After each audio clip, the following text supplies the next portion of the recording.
Video में बात करने वाले हैं मुंडा मान की शासन व्यवस्था के बारे में। ये एक ऐसी शासन व्यवस्था है जिसके बारे में अंग्रेज अधिकारी कहा करते थे। हम बात कर रहे हैं ब्रिटिश के शासन के समय में, जब हमारे देश में ब्रिटिशों का शासन था। हम बात कर रहे हैं 1830-32 के आसपास की घटना की, जब एक कहावत काफ़ी मशहूर हुआ करती थी और अंग्रेज अधिकारी कहते थे कि कोल्हान के लोगों को युद्ध से मीन्स लड़ाई से नहीं जीता जा सकता। ऐसा वो क्यों कहते थे? क्योंकि ये जिसकी हम लोग बात करें मुंडा मान की शासन व्यवस्था की, ये हो जनजाति की शासन व्यवस्था है और हो जनजाति का ही दूसरा नाम है कोल जनजाति। तो कोल जैसे ही आपने सुना होगा, आपके दिमाग में एक विद्रोह की घटना याद आ रही होगी, कोल विद्रोह। जी हाँ, कोल विद्रोह जो 1830-32 की हम लोग बात करें, 31-32 किसी बुक में लिखा मिलता है। तो इस समय की ये घटना है कोल विद्रोह। और ये कोल विद्रोह जो हुआ था उसके पीछे कई सारे कारण थे, उस पर हम लोग डिटेल में भी डिस्कस करेंगे जब विद्रोह हम पढ़ रहे होंगे, बट यहाँ पे संक्षेप में वर्णन करना काफ़ी जरूरी है। देखिए, बात ऐसी है कि जो कोल है, जो जनजाति है, झारखंड की एक इंपॉर्टेंट जनजाति है, उस पर काफ़ी ज़्यादा शोषण हो रहा था उस टाइम में 1830-32 में। और इस कारण से यहाँ पे और भी कई सारी चीज़ें हुई। हम यदि बात करें कि क्या क्या शोषण हुआ, सबसे पहले यहाँ पे जो मुंडा मान की शासन व्यवस्था चली आ रही थी, उसको जो है अंग्रेजों ने निरस्त करके अंग्रेजों की शासन व्यवस्था लगाई। पहली चीज़ तो उन्होंने ये करी। दूसरी चीज़ें ये करी कि जो मुंडा है और मानकी है उनसे ज़मीनें छीन ली गई। तीसरी चीज़ उन्होंने ये करी कि यहाँ के जो युवतियाँ थी, जो लड़कियाँ थी, उनका जो है अपहरण करके उन पे अत्याचार किए गए। ठीक है, इज्जत जो है लूट ली गई। तो इस प्रकार की यहाँ पे घटनाएं हुई, जिसके कारण काफ़ी ज़्यादा जो है विद्रोह हुआ और उस विद्रोह को दबाने में अंग्रेजों की स्थिति काफ़ी खराब हो गई थी। हालांकि कई सारे जो है, आपको पता है कि हमारे देश में ही कई सारे ऐसे लोग हैं जो देश के ही लोग हैं मगर अंग्रेजों का साथ दे देते हैं। उस टाइम में भी ऐसा हुआ और कई सारे राजा महाराजाओं के यहाँ पे सपोर्ट के कारण ये विद्रोह दबाया गया। ठीक है, दब गया, बट काफ़ी ज़्यादा मशक्कत जो है वो करनी पड़ी थी अंग्रेज अधिकारी को। इसलिए कहा जाता है, उस टाइम में अंग्रेज अधिकारी कहते हैं कि कोल्हान के लोगों को युद्ध से नहीं जीता जा सकता। इसके कारण एक संधि जो है की गई और इसे हम विल्किंसन रूल के नाम से जानते हैं। विल्किंसन आपने सुना होगा जो नियम, ठीक है, 32 प्रावधानों को उन्होंने लेकर आया था और फाइनली जो अंग्रेज अधिकारी यहाँ पे रूल लगाए थे, उन्होंने अंग्रेजी जो रूल लगाया था उनको विद्रॉ करके उसको हटा के जो मुंडा मान की शासन व्यवस्था है उसको यहाँ पे जो है इम्प्लीमेंट फिर से दोबारा किया गया और मुंडा और मानकी को जो है वो कानूनी मान्यता प्रदान की गई। तो एक सवाल पूछा जाता है कि मुंडा मान की शासन व्यवस्था की हम लोग बात करें तो इसे जो है कानूनी मान्यता प्रदान करने का कार्य किसने किया? तो विल्किंसन रूल ने किया। ठीक है, विल्किंसन को किन्सुन बाबू के नाम से भी जाना जाता है, शॉर्ट में किन्सुन बाबू भी उन्हें कहा जाता है।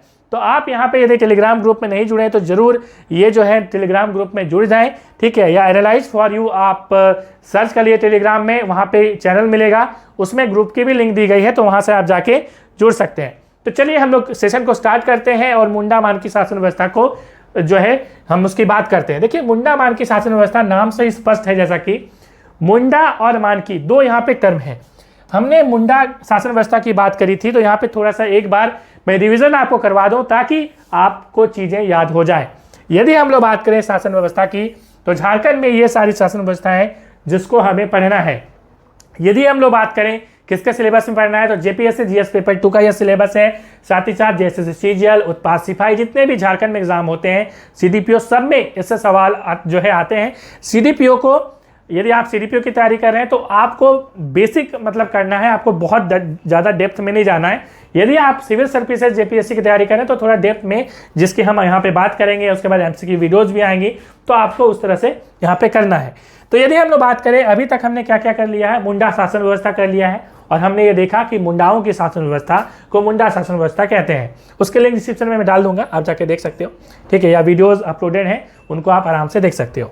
ठीक है, पीडीएफ फाइल भी अवेलेबल है। चलिए आगे हम लोग बात करेंगे। नागवंशी शासन व्यवस्था जो है वो नागवंशियों की थी। हमने प्रहा पंचायत की बात करी, तो प्रहा पंचायत आपको पता है, कमेंट में जरूर बताइएगा कि प्रहा पंचायत जो है वो किसकी शासन व्यवस्था है। उसके बाद है माझी परगना, जिसपे हम लोग ने जो है कल बात किया था, संथालों की शासन व्यवस्था। उसके बाद है मुंडा मान की जो हो जनजाति की थी। उसके बाद ढोकलो सोहा जो खरिया जनजाति की थी। तो एक मैंने आपको टास्क दे दिया, आप जरा कमेंट करके बताइएगा, जो मैंने आपको यहाँ पे नहीं बनाया था प्रहा पंचायत शासन व्यवस्था, आप जरूर बताइए। चलिए अब हम लोग बात कर लेते हैं आगे। अब देखिए, यहाँ पे मुंडा मान की शासन व्यवस्था, नाम पहले मैं स्पष्ट कर दूं, जैसा कि आप यहाँ पे दो टर्म पढ़ रहे हैं, मुंडा और मानकी।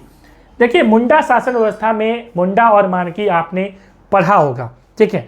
अब ये जो मुंडा मानकी शासन व्यवस्था है, ये जैसा कि हमने बोला कि ये जो मुंडा मानकी शासन व्यवस्था है ये हो जनजाति की है और हो जनजाति ने इसे मुंडाओं से लिया है, पहली चीज। और मुंडा की ही एक ब्रांच है, एक उपशाखा है, क्या, तो ये हो जनजाति, ठीक है। तो यहाँ पे मुंडा मानकी होता क्या है, पहले इसको आप समझ लीजिए। अब देखिए मुंडा मानकी होता ये है कि जैसे मान लीजिए एक गाँव है, ठीक है, एक राज है, पहले समझिए। अब देखिए राज का मतलब जैसे आज हम लोग राज्य पढ़ते हैं ना, झारखंड राज्य में रहते हैं, उस टाइम में उसको राज बोला जाता था, ठीक है। तो राज्य की सबसे जो छोटी इकाई थी उसको हम लोग गांव कहते थे। क्या कहते थे? गांव। छोटी इकाई को गांव कहते थे। कुछ गांवों को मिलाकर लगभग 5 से 8 गांव, हालांकि ये कोई डेटा फिक्स नहीं है कि 5 से 8 ही होगी, कुछ ज़्यादा भी हो सकती है, लेकिन इसी के आसपास 10, 11, 12 के आसपास आपको 5 से 8 गाँव मिला के जो है वो क्या बनता था, तो पट्टी या पीढ़ बनती थी। पट्टी या पीढ़, ठीक है, इसको पट्टी या पीढ़ मतलब पहले तो गाँव हो गई छोटी इकाई, कुछ गांवों को मिलाकर, कुछ का मतलब 5 से 8 गांवों को मिलाकर पीढ़ बनती थी। और पीढ़ का जो हेड होता था उसको बोलते थे मानकी, और जो गांव का हेड होता था उसको कहते थे मुंडा। तो यहाँ पे मुंडा मानकी शासन व्यवस्था में मानकी जो है थोड़ा ज़्यादा पावर ये रखेगा क्योंकि इसके पास ज़्यादा गांव है, ठीक है। और मुंडा चूंकि एक गांव का है तो उसके पास कम पावर होंगी। ये आप थोड़ा सा, यदि हम लोग बात करें पद सोपान की, ठीक है, चूंकि आपको पद सोपान समझना है, मतलब कि कौन सा पद ज़्यादा बड़ा पद है, यदि आप उसको उस तरह से बनाते हैं, यदि आप कोई डायग्राम की मदद से भी आप यदि बनाते हैं, जीपीएससी की तैयारी आप यदि कर रहे हैं तो थोड़ा उसको आप थोड़ा सा ध्यान रखिएगा। इस प्रकार से आप पद सोपान में उसको दिखा भी सकते हैं, ठीक है। अब हम लोग बात कर लेते हैं कि देखिए हो जनजाति की जो पारंपरिक शासन व्यवस्था को मुंडा मानकी शासन व्यवस्था के नाम से जाना जाता है। और यदि हम लोग बात करें तो यह भारत की प्रथम गणतांत्रिक शासन व्यवस्था थी। डेमोक्रेटिक जो है ये एक गवर्नेंस सिस्टम था, मतलब झारखंड की प्रथम। डेमोक्रेटिक इसलिए कहेंगे क्योंकि इसमें जो है काफ़ी सलाह मशविरा करके सभी से पूछा जाता था, सबकी यहाँ पे राय ली जाती थी कि आगे कैसे हमें चीज़ों को करना है। इसलिए इसको गणतांत्रिक शासन व्यवस्था की प्रथम गणतांत्रिक शासन व्यवस्था में इसे हम कहते हैं मुंडा मानकी शासन व्यवस्था को, ठीक है। और इसमें हम लोग आगे बात करें तो काफ़ी इंपॉर्टेंट चीज़ें यहाँ से निकल के आती हैं। जैसा कि हमने बोला था कि 1830-32 में जो है वो कोल विद्रोह हुआ था, ठीक है। अब हो जनजाति के बारे में हम यदि बात करें तो हो जनजाति झारखंड की 34 सर्वाधिक जनसंख्या वाली जनजाति है। हो जनजाति का संबंध प्रोटो ऑस्ट्रेलियाई समूह से है, ठीक है। और हो जनजाति का सर्वाधिक संकेंद्रण आपको कोल्हान में मिलेगा। तो जैसा हमने मैप में आपको दिखाया भी था कि ये कोल्हान में आपको देखने को मिलेगा, ये कोल्हान वाला एरिया है, ठीक है। यहाँ पे ध्यान दीजिएगा, ये झारखंड में 5 प्रमंडल हैं। 5 प्रमंडल में आपको पलामू प्रमंडल, उसके बाद उत्तरी छोटा नागपुर, उसके बाद संथाल परगना, जहाँ का मैं हूँ दुमका जिला का, इसमें 6 जिला आपको मिलेगा, जिसमें जामताड़ा जिला सबसे छोटा, मतलब लास्ट में बनाया गया दुमका को काट के, ठीक है। उसके बाद है दक्षिणी छोटा नागपुर, उसके बाद आपको दिखेगा कोल्हान। तो कोल्हान मतलब ये सिंहभूम वाला एरिया। सिंहभूम का मतलब जहाँ पे आपको क्या क्या मिलेगा, तो सिंहभूम का मतलब वो एरिया जहाँ पे आपको मिलता है जमशेदपुर, ठीक है। ये सारा जो एरिया है, ठीक है, तो वो एरिया में जो है आपको यहाँ पे वो हो जनजाति आपको निवास करती हुई दिखेंगी। आगे हम लोग बात करें तो हो जनजाति की जो भाषा का नाम है वो हो है, ठीक है, जो मुंडारी ऑस्ट्रो एशियाटिक परिवार की है। हो जनजाति द्वारा अपनी भाषा हेतु बारंगचीती नामक लिपि का विकास किया गया। तो इसकी एक अपनी स्क्रिप्ट है, लिपि है, ठीक है। लिपि का मतलब स्क्रिप्ट होता है, और इसका जो आविष्कारक है वो है लाको बोद्रा। ये एग्जाम में पूछा जाता है। देखिए एग्जाम में लिपि से संबंधित यदि हम लोग झारखंड की बात करें तो 2 बहुत ज़्यादा पूछा जाता है। एक तो संथाल की लिपि, कि संथाली जो भाषा है वो किस लिपि में लिखी जाती है, तो ऑल चिकी में लिखी जाती है, ऑल चिकी। और ये ऑल चिकी के आविष्कारक कौन है, तो ये है रघुनाथ मुर्मू, जो कि उड़ीसा के रहने वाले हैं, ठीक है। उसी प्रकार से यहाँ से सवाल पूछा जाता है कि लोको बोद्रा, मतलब कि लोको बोद्रा ने कौन सी स्क्रिप्ट लिखी है, या सवाल इस तरह से भी पूछा जा सकता है कि जो हो जनजाति अपनी जो भाषा लिखती है वो बारंगचीती में लिखते हैं, इस लिपि के आविष्कारक कौन है। तो आपको नाम याद रखना है लोको बोद्रा, ठीक है, लाको बोद्रा। इस जनजाति में अन्य देखिए, अब यहाँ पे देखिए, ये जनजाति ऐसी जनजाति है जो छुआछूत को मानती है, मतलब कि वो दूसरे के यहाँ खाना नहीं खाते, दूसरी जनजाति के यहाँ खाना नहीं खाएगी, ठीक है। यदि ऐसा कोई करता है, मतलब कोई जूठन को मान लीजिए खा लिया, यदि ऐसा किया कोई, तो उसे उस गोत्र से निकाल दिया जाता है, ठीक है, और उसे बहिष्कृत कर लिया जाता है। हालांकि इसको पूरा जो है वापस इसमें शामिल करने की प्रथा है, और इसके लिए भोज भात वगैरह कर दीजिए तो काम बन जाएगा। तो ये चीज़ें हैं। अब देखिए मुंडा मानकी शासन व्यवस्था में 2 पद काफ़ी इंपॉर्टेंट है।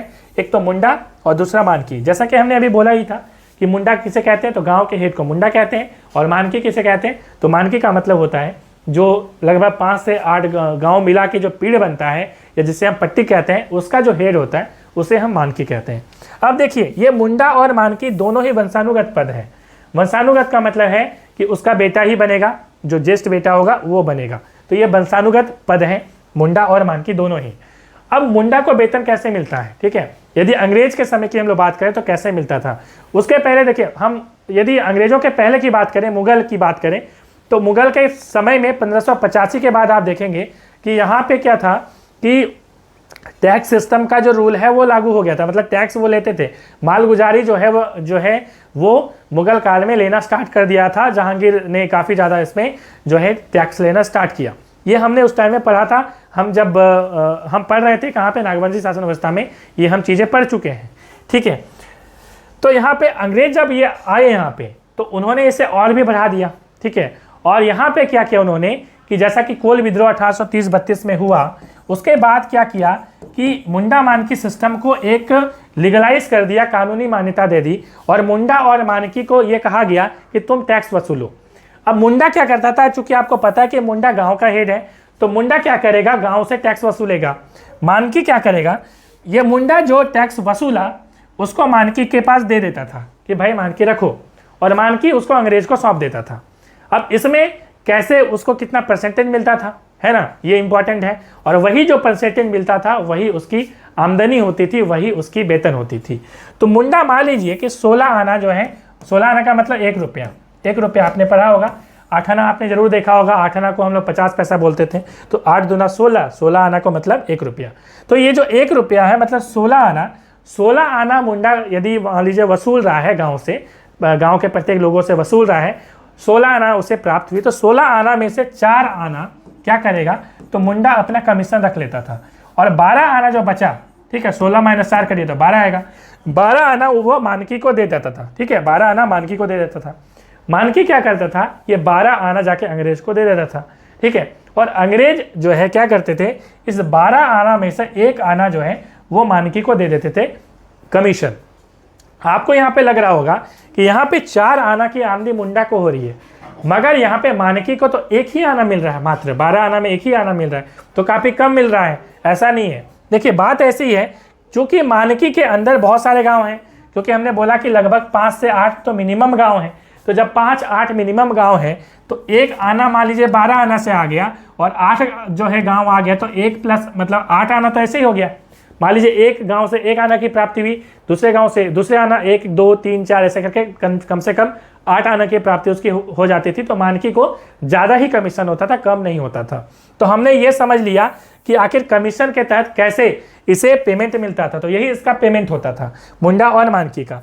समझ गए बात। अब देखिए यहाँ पे एक सिस्टम होती थी, यदि हम लोग बात करें झगड़े की, ये तो बात हो गई कि कैसे इसकी आमदनी होती थी, वेतन इसे कैसे मिलता था।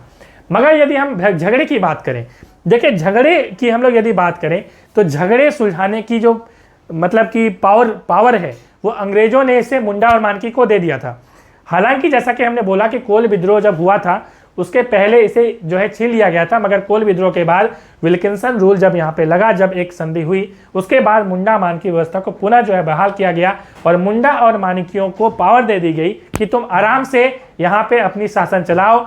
आप मान लीजिए कोई तलाक का, विवाह का डिसीजन लेना है, आप आराम से लीजिए। हालांकि फिर वही बात, यदि मर्डर केस होगा तो इनके पास पावर नहीं है कि उस पर कोई वो सुनवाई करेंगे। ये चीज़ इस पर भी लागू होती थी। तो इतना हमने समझ लिया। मगर मान लीजिए कि 1 से ज़्यादा गांव है, ठीक है, जब कोई मामला जो है मुंडा मानकी द्वारा सुलझता नहीं था, तब क्या होता था कि 3 मानकी की एक समिति जो है वो बैठक करती थी। जैसे मान लीजिए कि मान लीजिए गाँव है, ठीक है, और जैसा कि हमने मानकी देखा, अब 2 गांव के बीच का कोई झगड़ा है, ठीक है, तो उस कंडीशन में क्या होता था कि मान लीजिए एक मानकी यहाँ पे, कुछ गांव मिला के यहाँ पे मान लीजिए पट्टी बना, एक पट्टी, और कुछ गांव मिला के यहाँ पे दूसरा पट्टी बना। अब 2 पट्टी के बीच का विवाद है, तो वहाँ पे क्या होगा, तो अगल बगल का जो पट्टी हुआ करता था, जहाँ के मानकी होंगे, मान लीजिए एक पट्टी यहाँ पे, एक पट्टी यहाँ पे और एक पट्टी यहाँ पे, तो अगल बगल के पट्टी के जो मानकी होते थे, 3 मानकी क्या करते थे, तो बैठक करते थे और यहाँ पे आपस में ये विवाद को सुलझाते थे। समझ गए बात। तो ये चीज़ें यहाँ पे होती थी। तो 3 मानकी काफ़ी इंपॉर्टेंट है। आज भी आप यदि देखेंगे ये 3 जो शब्द है ये काफ़ी ज़्यादा इंपॉर्टेंट है, आपके एग्जाम में पूछा जा सकता है। आप यदि अभी आप देखेंगे यदि सुप्रीम कोर्ट और हाई कोर्ट की जो जजमेंट होती है, ठीक है, तो वहाँ पे आपने देखा होगा कि 1 से ज़्यादा जज जब बैठते हैं तो उस कंडीशन में आपने देखा होगा कि 3 जज, 5 जज, 7 जज, तो ये हमेशा ऑड नंबर में होता है। ऑड नंबर में इसलिए होता है क्योंकि मान लीजिए 3 जज होगा तो 1 जज मान लीजिए पक्ष में दिया, 1 जज मान लीजिए 2 जज जो है विपक्ष में दिया, तो इस प्रकार से होती है। यदि इसको 50-50 कर दिया जाए 2 जज, तो 1 जज पक्ष में 1 जज विपक्ष में, तो मामला कभी भी रिजल्ट नहीं आएगा। तो यही यहाँ पे सिस्टम इसमें भी लगता था। तो कितनी शानदार व्यवस्था थी, आप चीज़ों को समझ सकते हैं कि आखिर इस व्यवस्था में 3 जो आप देख रहे हैं तो कितने ये दिमाग वाले ये लोग होते थे, आप समझ सकते हैं। अब चलिए आगे हम लोग बात करते हैं, और आगे हम बात करें तो मुंडा मानकी शासन व्यवस्था में जो अन्य महत्वपूर्ण पद है वो कौन कौन सा है। डाकुआ, नाम से ही लग रहा है कि डाकुआ का मतलब पोस्टमैन वाला काम। तो पोस्टमैन किस प्रकार का, तो ये मुंडा का सहायक होता था, और कोई भी सूचना वगैरह प्रदान करना है, ठीक है, तो वो जो है ये मुंडा को देता था और मुंडा की आदेश को गांव में पहुंचाता था। कौन, डाकुआ। यदि हम लोग बात करें कि इसको वेतन कहाँ से मिलता था, जैसा कि हमने मुंडा और मानकी के वेतन के बारे में बात कर लिया, मगर डाकुआ को कैसे मिलता था। होता ऐसा था कि मान लीजिए कोई झगड़ा हो गया, ठीक है, या कोई विवाद हुआ या किसी प्रकार का मतलब विवाद गांव में हुआ, तो उसमें जो दंड मिलता था, मान लीजिए किसी को क्या मिल गया तो दंड मिला, अब उसमें हर्जाना देना पड़ेगा कि मान लीजिए कि इतना हर्जाना जो है भाई तुमको देना है। मान लीजिए 2 परिवार के बीच झगड़ा हो गया, अब उसमें पंचायत बैठ गई, अब मान लीजिए जो जीता उसको बोला गया कि तुम एक काम करो, तुमको इतना दंड जो है यहाँ पे देना पड़ेगा। तो ये जो दंड होता था ज़्यादातर रुपया वाला, मतलब कि इसमें ज़्यादा पैसे वाला दंड होता था। हालांकि कुछ दंड ऐसे भी होते थे जो बिटलाहा वगैरह आप देखेंगे तो वो अलग कानून, अलग जो पंचायत जो शासन व्यवस्था है उसमें भी आपको देखने को मिलेगा, ठीक है।